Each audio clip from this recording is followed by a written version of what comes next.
I remember an episode of The Office where Jim was, as usual, looking into the camera and talking about Dunder Mifflin and talking about his job. And you can see the realization begin to dawn on his head and on his face as he says, you know, I don't want to be doing this job forever. I don't want to be working here selling paper forever because he doesn't love it.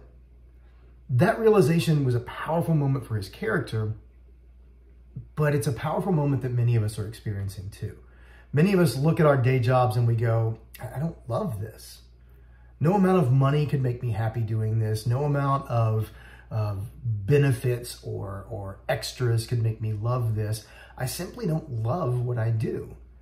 And I think that's a really sad state for the workforce of America. As a teacher and as a writer, there are things that I do in my job that I absolutely love. I am passionate about these things. As a teacher, I am passionate about connecting with students. I'm passionate about, there's definitely elements of history. Like this past week, I got to teach a lesson where we were talking kind of about the philosophies of democratic revolutions that occurred in the 1700s. And for me, reading these things and these ideologies of people like John Locke and Thomas Hobbes and some of this, I was excited. Like it was a fun thing to teach, and it was passionate to be able to convey that knowledge to students. As a writer, I find myself, as I'm typing out stories and creating these exciting scenes and intense moments, where I get wrapped up in that, and there's true passion to that. But for far too many people in America today, you sit down at a desk, you stand in front of people that you work with, and that passion just isn't there. And you may be making six-figure salaries, but no amount of money makes you happy. And maybe you're making barely six-figure salaries. Five-figure salaries. But you love it, and you would do nothing else. Now, obviously, there's this point where, you know, you've got to make enough money to survive, but that's not what this is about today. Today, I want to talk to you about what it means to find the things you're passionate about in work and engage in those things. Whether your job is selling stocks or committing, to surgical endeavors to save people's lives, or standing in front of children or teenagers and trying to educate them, or driving a bus. If you are passionate about what you do, it makes all the difference. So that's it. Today's Didactic Cafe is all about finding your passion in whatever it is you do. I'm your host, Chad Lehrman.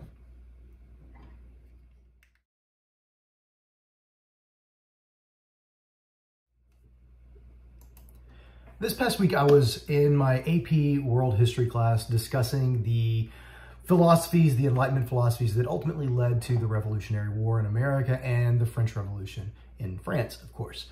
And in that process, I came across some guys I'd heard of before, guys like Locke and Hobbes and their social contract theory, and even Rousseau, who comes along with their own version of social contract theory. I looked at Voltaire and just a lot of other ideas, you know, Thomas Paine, Adam Smith, and these concepts that are super important. And in this particular discussion, AP World talks about three different schools of thought that really, I don't know if you'd say emerge, but really rise to the top during this time frame. There's conservatism, which again is still practically here. It's still around. It's still very much a part. It's the idea of let's maintain the status quo. Let's stay where we are. Why change what works? Then there was classical liberalism. And classical liberalism is essentially, really, it's kind of like modern political conservatism, in the sense that it's constitutional government, it's freedom of those natural rights and those kind of things. And it also gets into the idea, though, of limited government. Actually, I say modern libertarianism, because it talks about very small governance, very small, like military spending should be cut, no connection with religion and in government whatsoever, and those kind of things. So those were the two that I was familiar with. But in the midst of this, they dropped this term called utopian socialism, which was a movement that was occurring in many places around the time. And before everyone immediately stops and goes, you said socialism, I'm out. It's not like I'm advocating that. I'm not talking about saying socialism is an idea. What these ideals really talked about, though, was the concept that if we all kind of figured out what we did and worked together for a common good, then society would improve. And unfortunately, it has this label that now today is seen in a negative light, socialism.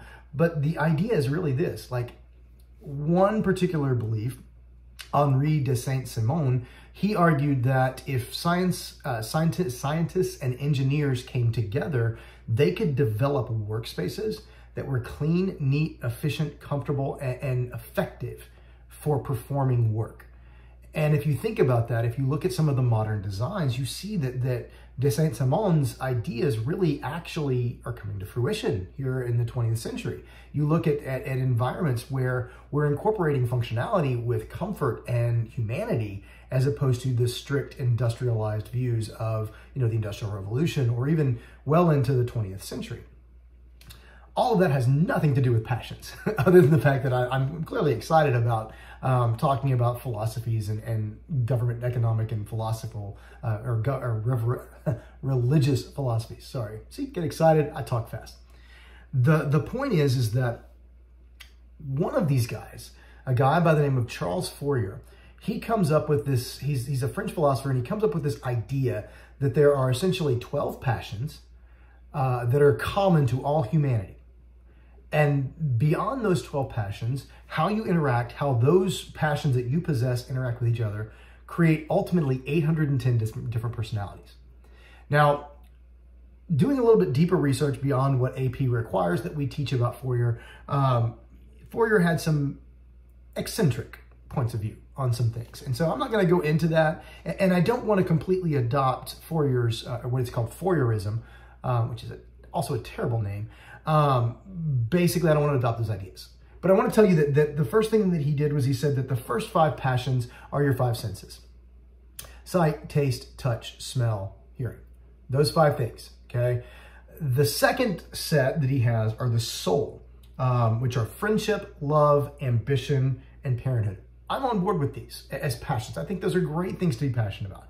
He gets a little bit more deep philosophy and deeper than I think Didactic Cafe wants to go into today on the distribution or distributive passions. And so these are like Kabbalistic, flittering, which is kind of like, I think it's like an old school word for being flexible. And then one other one too. And so basically, which is kind of the marriage of those two. So when we get into this idea, I was struck by the idea that this guy would recognize that there's so many passions that drive us. And what I do agree with Fourier on is that he believed that if you could engage in those passions in your workplace, in your daily life, that you as a human being and society as a whole would function much, much better. Basically, if you love what you do and you care about what you do, you will be successful. Pow! Like great ideas, like awesome ideas right there. I love this idea. And it's something that I've always believed in. I've always very much believed that if you don't love what you do, don't do it. The problem that we run into is that for many of us, we began a career that we thought we would love. And if we were lucky, we either recognized right off the bat that this is something we love and we are passionate about, and we stuck with it. And so we've been at that career for 20, 30, 40, 50 years. We're happy, we're content. It's great.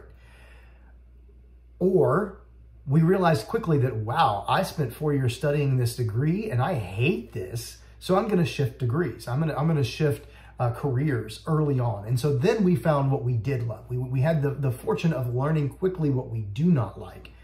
And therefore, we're able to shift our perspective and our pursuits into things that we do care about. And then there are those of us who perhaps it happens later in life, or our passions change. So I started out as a minister. I spent 4 years at college, in College Station at Texas A&M, learning speech communication, which is a beautiful and wonderful degree that is absolutely unemployable because all you're learning is how to communicate and how to talk. And those are important soft skills, but when you walk into a bank or you walk into a doctor's office and you want to apply to a job to be, to go to medical school, that's not going to help you very much because I can't talk a tumor out of you. It's just not going to happen. So with that being said, I love my degree and it's rest in peace, by the way, it's no longer a degree. It's now just communications, which is actually a much more marketable degree.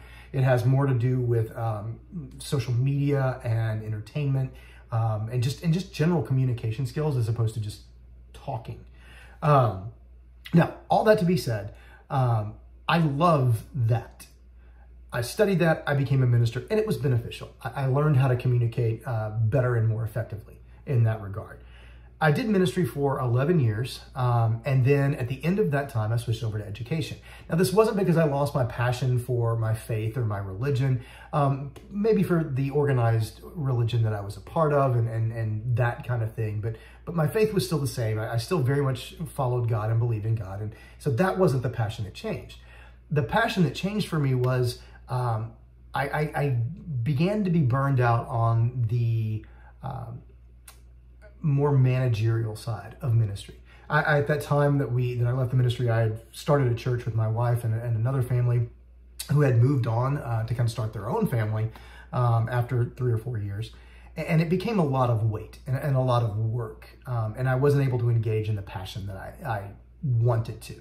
And so in addition to that, I was working a day job because the ministry was not paying any money as a legal assistant at a delinquent tax law firm. So if you're doing the math on this, I was a minister and a tax collector at the same time. So those of you who remember Sunday school, those things did not mix usually.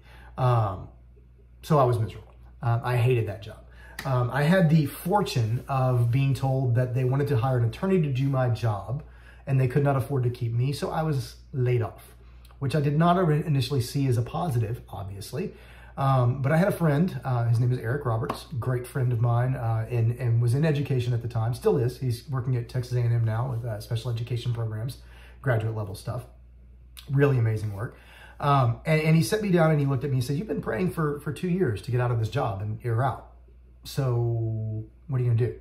And Eric then began to encourage me to pursue education, which was always something in the back of my mind. I come from a family of teachers. Ministry is, in a sense, education. It's just education about a very, very specific topic. And so I began that process. And what I found was the things that I was most passionate about in ministry were still present in education. Obviously, the faith component wasn't because it's just public education, public school, but connecting with people and that moment when a person doesn't understand something and you convey to them the knowledge or the information in a way that they get it. There is a look on a human being's face that is so genuine, so authentic, that once you see it, you become addicted to seeing that look of recognition and acknowledgement and understanding. And so in education, you get that a lot. It depends upon where you are. There's those moments of connection that come fewer and farther between for some fields, but I still love that. I still love that there are days where I look up and my students are just in awe, not of me, like I'm just there presenting the idea, but of a connection that they've made, that they get something. They're like, "Oh, that makes complete sense. That's why we've done that. That's why we do those things." And now I teach psychology and sociology as well as AP World History.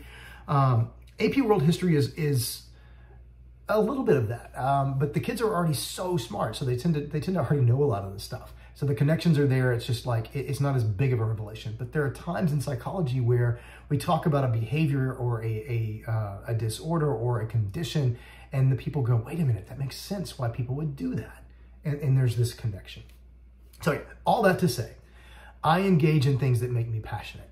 And there are times, and I want you to hear this out very clearly, that your passions are going to be stretched.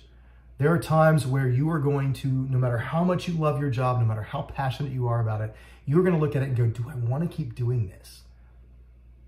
And sometimes you need to move on. You need to do different things. But I want you to understand that being frustrated with your job, feeling unfulfilled at times with your job, even if you're a passionate person, that is a normal part of life. It's going to happen. I love my job.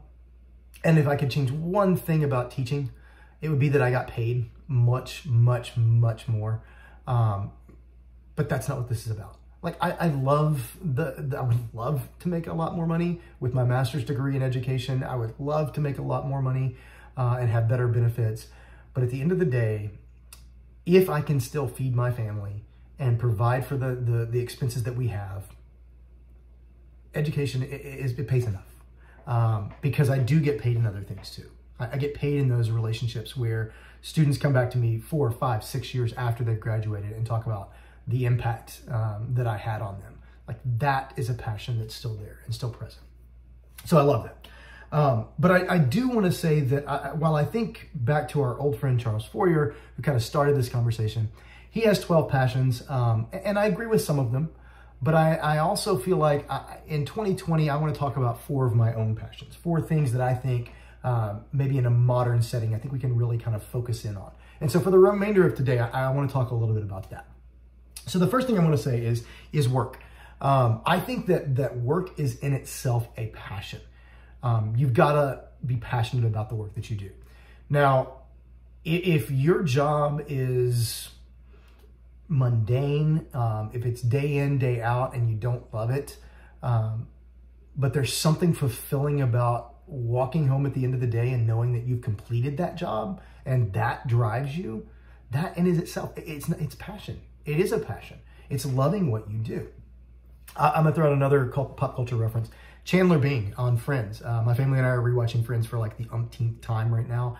And we're at the part where Chandler has quit the job that he hates and has hated for the entirety of the series. It's season 9. And he's now pursuing a career in advertising, something he cares about. And Chandler is the epitome of what we're talking about here. His work at the data configuration and statistical analysis, or whatever it is that he did, was not fulfilling to him.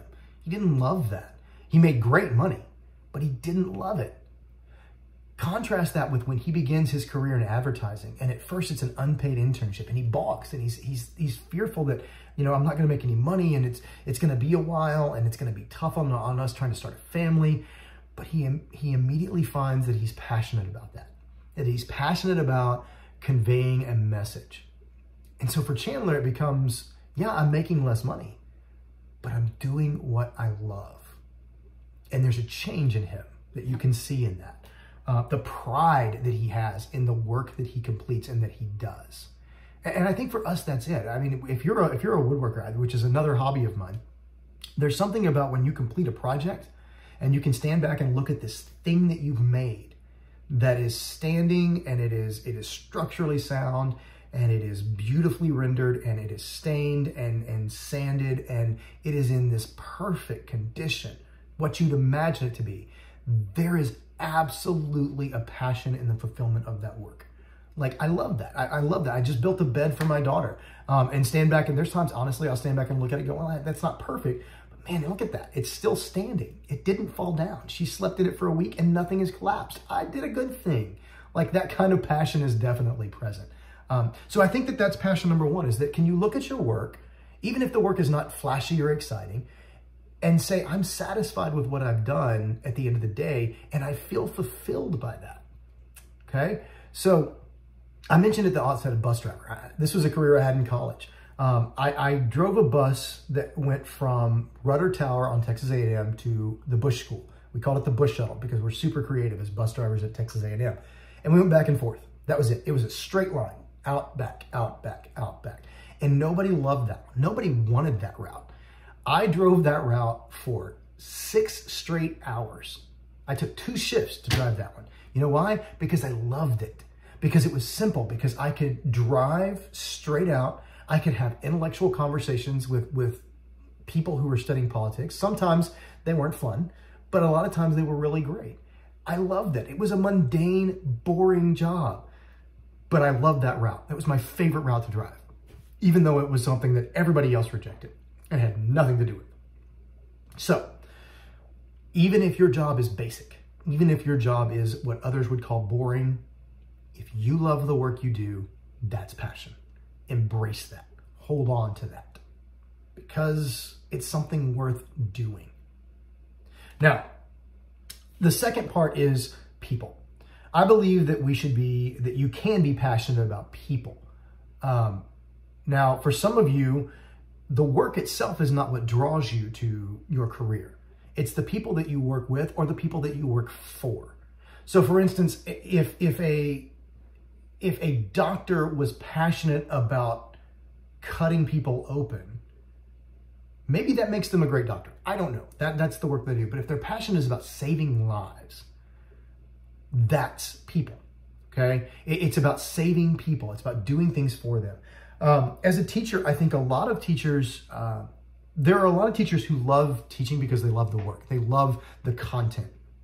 I know some teachers who just absolutely love what they teach, whether it's history or it's science or it's literature. They are passionate about that content, and that's great. But what makes a truly exceptional teacher is not simply having a passion for the work. It's having a passion for the people that you interact with. As an educator, a few years ago, I wrote basically an analogy in which I said that teachers are educational elevators. We have content knowledge up here, okay? We're an elevator. We have this information up on the top level of our building, okay? We have students who are walking in who know nothing about it. They walk in on the ground floor, way down here at the bottom. Can't even see it in the screen, okay? Way down there. And then we as the educational elevators have access to this content knowledge that we have to bring to the people, to the students. So what we're doing is that we as educational elevators must meet students where they are, because the teachers who are passionate about their content but do not care about the students are not going to be effective teachers. Their passions do not connect. And this is where one of Fourier's like final three, his distributive ones, kind of come into play a little bit, because he says that basically some passions cannot exist on their own and be effective for creating an effective society. A passionate content teacher who doesn't love people or care about people is not going to be able to bring this information to the level it needs to be. They are essentially going to be an educational elevator who only goes down 3 floors, and it needs to go down 5. And they leave their charges, their students, stuck with this gap of frustration between students who want to learn but can't get there on their own, and teachers who feel like it's beneath them to go lower. So passion's got to work together. Now, I am notorious for telling my children that I don't like people. I am an introvert without a doubt. I absolutely would rather be in this boxy little room right here doing this than in a party socializing. I love teaching. I love being in front of people. I like that. But there's still an element of introversion in that. It's me. There's a separation there. I find it very awkward to sit down and have one-on-one conversations with people. I'm drained at the end of that. I can do it. I can do it effectively, but I am drained when I have those sort of level of conversations. But I still care about people. Like, I don't like being around them, but I still care about them. I still care that my students have a good life. And I think some ways, maybe if you're an introvert, maybe sometimes you're an introvert out of self-preservation. Because I think that there are some of us as introverts that we are so exhausted because when we invest in a person, we care deeply about them and what goes on with them. Because introverts can still be passionate about people, maybe a little too passionate. And so when we see someone we love or someone we care about struggling and breaking down and getting hit with the crud of life over and over and over again, we feel that too.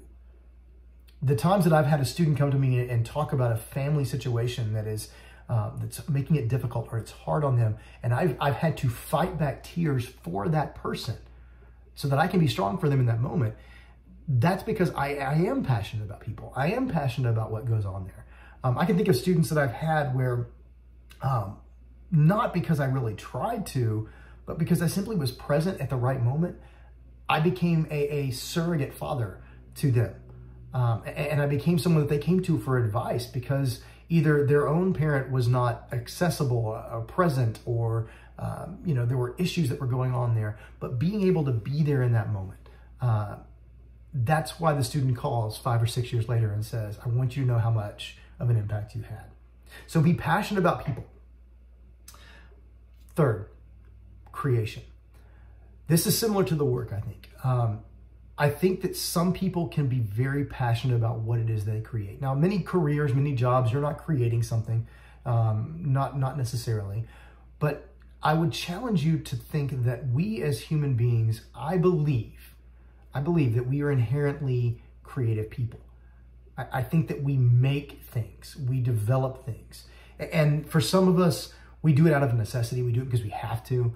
But for some of us, we do it because there's something about building something, making something, creating, writing, composing something.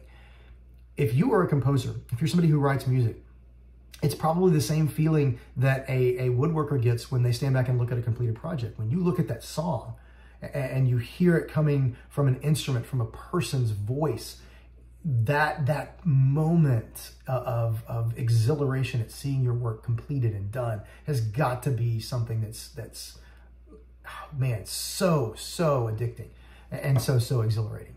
And so I think about that. I think that if you're struggling to find out why you're struggling at work, like what is your passion in your work, ask yourself this: if I work in a field where it allows me to be creative, am I engaging in that?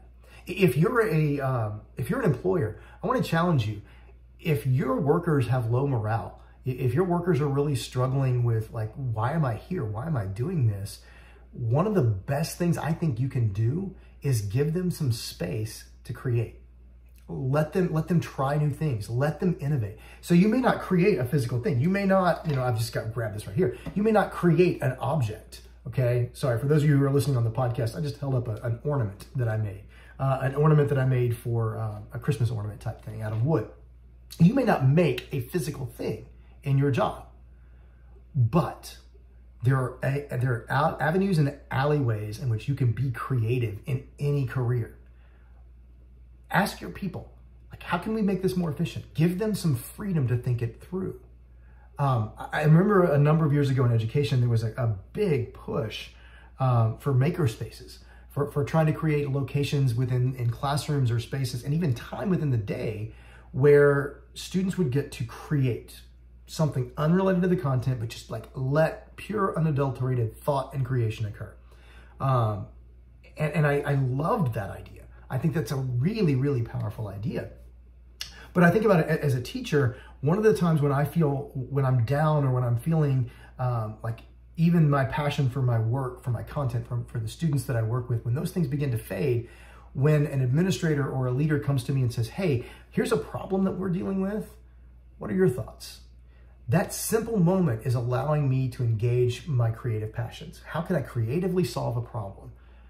So if you're a boss, if you're an administrator in a school, if you're a manager in a business, if you are the owner of a company, my challenge to you is find time to go to the people that work with you and ask for their input. It's a simple act of creation, but you will be surprised at how much asking, genuinely caring about the response, and looking for ways to implement it, how much that will have an impact. So please do that. And finally, be passionate about your faith. Now, I know some of you listening I'm not religious, I don't believe in a God, those kind of things, and that's fine. But faith is not exclusive to religion. Yes, that's the purview of religion, is that faith in that which we cannot see, being certain of that which we cannot see. But faith is also something that you have in people. It is something that you can have in whatever your belief system is. I have friends that are scientific-minded people.